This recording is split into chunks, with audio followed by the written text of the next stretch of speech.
Okay, Justin the Fish Guy from Tuna Harbor with another what do you do after the show when you brought home fish that I talked you into. So I got monchong, and this recipe that I'm about to show you can actually work with mahi mahi and wahoo, any sort of mild fish. The how long you cook it and how much butter you add in the pan would be determined by how much natural oil is in the fish. Um, I'm not a chef, but I've worked on fishing boats and I've sold fish to chefs my whole life, and I've picked up a couple things. And this is the who cares? It's your fish recipe. Recipes maybe even better sometimes. So essentially, what we're going to do here is we're just going to cube this fish up and then season it really heavily, and then we're going to fry it with some butter and garlic, maybe a little olive oil if it was a drier fish. This fish is just going to get a little bit of butter and a little bit of garlic in the pan. So feel free to rinse your monchong right before you actually prepare it. It's a very oily fish. I promise you, you won't wash the oil out. But keep your fish clean. It's the best advice any fish guy will tell you. Clean fish stays clean, doesn't smell, and you're able to really prepare it quickly because you don't have to do a bunch of damage control. So I'm going to literally cube this up.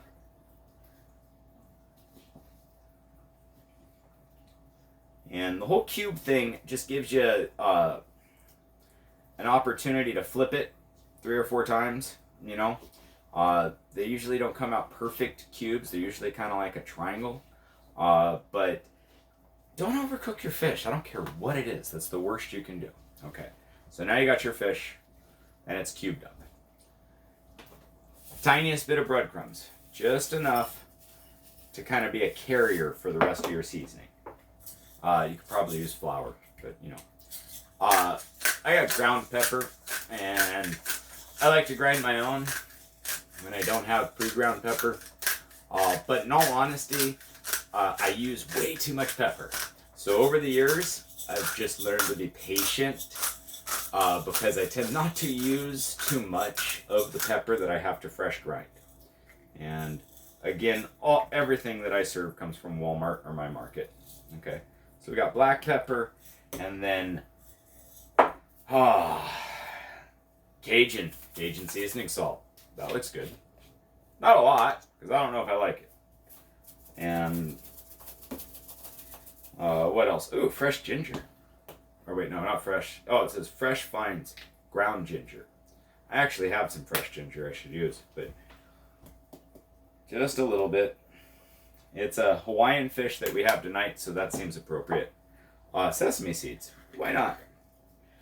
Again, this is more or less just something we're going to put on the fish as a dry seasoning rub.